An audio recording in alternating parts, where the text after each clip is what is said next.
Explain like I'm 5. Why do some countries call it college and others call it university when referring to the same level of education? And is there an actual difference between the two? A university is a collection of colleges. At my university, we have 3 colleges: liberal arts, natural sciences, and business.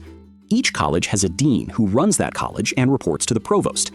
At an administrative level, the colleges are relatively independent. For example, faculty from the business school design and deliver curriculum for the business school, but don't get involved in the other schools, and vice versa. Standalone colleges focus on only one broad area of curriculum, usually the liberal arts, but sometimes health sciences. You've heard of Harvard Business School or Harvard Law School? Those are technically colleges that operate somewhat independently within Harvard University. Universe is Latin for to fold into one. So basically, if you attend a university, you also attend college, but not always the other way around. I know that in the UK they are different. College seems to be a transition between high school and university. To add to the confusion, in non-English speaking countries, the equivalent of college may mean something different as well. For example, in France, the college refers to the first part of secondary education, with the lycée being the second part. Meanwhile, in some parts of French-speaking Switzerland, college is used for the second part of secondary education. In Ireland, at least, everyone I know uses the terms interchangeably. No idea why that's the case. When I moved to the UK, I realized everyone used uni instead and wouldn't use the term college. Colloquially, in the US, people usually say college to refer to undergraduate studies and grad school to refer to master's and sometimes doctoral programs. You might say you're in college or you go to college, but not that you're in university or uni. That's distinctly British. There are traditional differences. I believe offering a PhD was the big distinction for universities. But now, a college is sometimes referenced as a part of the university, in particular, a College of Arts and Sciences or College of Fine Arts, both housed inside a larger university. Some countries refer to the bonnet and the boot instead of the hood and the trunk. Sometimes things are just different because the language followed different paths. A university has colleges within it, which some other places might refer to as departments or faculties. For instance, there's a College of Law within the university I went to.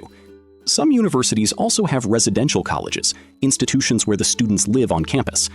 As to why Americans call the whole thing collectively college, you'd have to ask them, but I suspect that's just colloquial language. After all, American universities still have university in the name. Explain like I'm 5. Why don't they use a stop clock in soccer? Most other sports use a system of stopping the clock when play stops in order to maintain accurate playtime. Why don't they do that in soccer? Edit. When I say stop clock, I mean stopping the clock as opposed to counting stopped time and adding it to the end. Soccer already has stoppages, and I'm not asking about the advantages of more or fewer stoppages. It's mostly for historical reasons, or because it's always been like that. Not using a stop clock does have some impacts on the game though. Since the clock is ticking, there's a motivation for an attacking team to quickly resume play. Stopping the clock risks taking the momentum out of a game, as players are not encouraged to stay in position as much. Finally, there's also the reason that FIFA wants the rules to be the same around the world as much as possible. So an amateur game in a small town in rural Africa would ideally work with the same rules as the World Cup finals. And timekeeping equipment that would allow for stopping the clock isn't available everywhere. A simple clock to count 45 minutes per half is much simpler, and the referee can estimate how much overtime to add for long stoppages. It's partially tradition, but it's also kind of the game's philosophy. The game is played to decide who is better, and timekeeping is a tool to support that rather than dictate that. The estimate the delay, then add extra time approach lets games finish after scoring opportunities end, so you can feel comfortable saying the team took its best shot and there was a clear winner, rather than ending 10 seconds early on a what if. I honestly am not a huge soccer guy, but I watched the Messi hat-trick game and the flow was so much better than an NBA game for the most part. Flopping aside, I think it just flows better and gives the players less time to rest. And adding the time back at the end is fun. We actually have 6 more minutes of entertainment. Hi, amateur referee here. It is up to the center referee's discretion whether or not an infraction or injury warrants stopping the clock.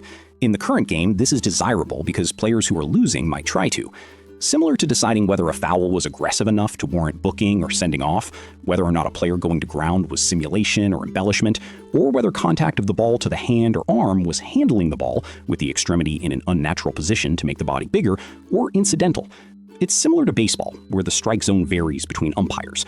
As long as it's consistent and fair, some differential between officials is expected and normal. Because some of the greatest games of football have been won and lost in extra time. You can't take it away. Is this the last chance, or will the referee wait for a few more seconds? There is a thrill in that, which is only matched by penalties. It wouldn't happen if a player was about to take a shot and the siren blew for 90 feet. Explain like I'm 5. Why is Monaco such an extremely wealthy country, despite not having some highly valuable natural resources like oil, or some important production capabilities like building semiconductor chips? The people who live there were rich before they moved there, so Monaco doesn't need anything other than favorable tax conditions. Yep, like Luxembourg and Liechtenstein. Edit, correction, Liechtenstein. Fun fact, in 1962, France, under de Gaulle, started a blockade of the Principality and threatened to send tanks unless they changed their constitution and limited tax evasion by French citizens there. I was wondering why they allowed it. The English word is blockade, not blocus. The casino used to bring in significant money. They kept the gambling classy and didn't allow the residents to take part. Foreign residents can. Only the 6,000 or so citizens cannot. Multiple sources. 1. VAT is 20%. 2. The state owns the telecom company, the national tobacco distribution, the postal system, and shares of the Monte Carlo casino. 3. They tax the local businesses that operate there. 4. Public parking and harbor fees. And finally, the country is tiny, so it doesn't cost that much to keep it running.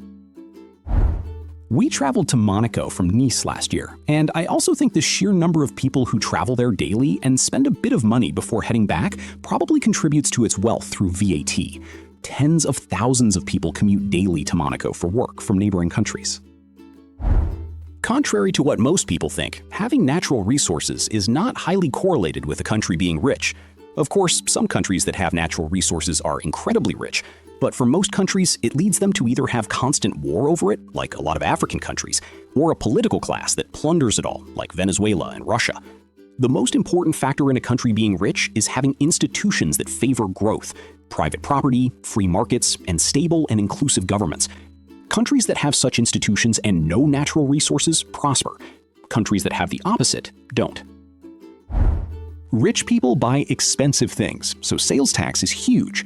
Rich people also don't cost much in the same way poor people do. They buy their own healthcare, education, and social care, leaving a relatively small bill for the government to pick up. Because Monaco has basically set itself up as a millionaire's paradise, this attracts those with loads of money. They spend some of that money in Monaco's economy and pay taxes to Monaco, so the state benefits from the wealth of its population. Many of those millionaires have businesses internationally, so they are still earning money. That means the well isn't just going to dry up. Plus, the millionaires spend money to make the place even more of a millionaire's paradise, so they attract even more wealthy people. Explain like I'm 5. How is it that almost all complex species have the same order of organs on the face? Eyes, nose, and then mouth, in that same order. How does that happen exactly? Everything with a backbone comes from the same common ancestor, a jawless fish from over 500 million years ago. It's not all that different from children looking like their parents or grandparents. It's also possible for the same function to evolve in less closely related species. Insect wings, bird wings, and bat wings are all different structurally, especially insect wings. When tissues serve a common function without the same lineage, it's called convergent evolution. Between common ancestry and convergent evolution, many patterns emerge: eyes, wings, and so on. Well, you want these things close to the brain, since they're important sensory organs. Starting with the mouth, it's easier to fit it closer to the bottom of the face, as it needs to connect to some tubes so that you can eat properly. Next, the nose. Similarly to the mouth, this is connected to some tubes that need to go into the rest of the body. In both of these cases, having the organs at the bottom of the face is logistically easier, with no having to pass through the brain and a shorter distance to travel. Your eyes don't need to connect to any other tubes, just directly to the brain. The placement requirements are less strict, so they get stuck where we have spare space, at the top of the face. Whales and dolphins? I suppose on land it helps that you have your eyes in front or at the side, in a high position, and you want them to be above your mouth so you can see what you're chomping on. The premise is false. Most complex species do not have those organs in that order. Most complex species have antennae, eyes, and mandibles. Most complex species are insects, which vastly outnumber everything else. There are more species of weevil than there are species of all mammals combined. Complex species is an arbitrary distinction, and the original poster clearly did not include arthropods in theirs. It's the configuration that has worked best for their particular environment or purpose, which is why it keeps getting passed down. We all need to be able to judge distance, and 2 eyes are best for that, for example. The simplest answer is that all land quadrupeds and bipeds have a common ancestor. That ancestor would have had a face as you describe. At some point, about 500 million years ago, there was an emergence of a lot of different animal species in the ocean from a common ancestor that would become the animal kingdom. This basic anatomical setup is what they had, and everything else has evolved from that. Thanks for watching. If you liked this video, give it a like. It really helps. Subscribe for more, and tap the bell so you don't miss the next one.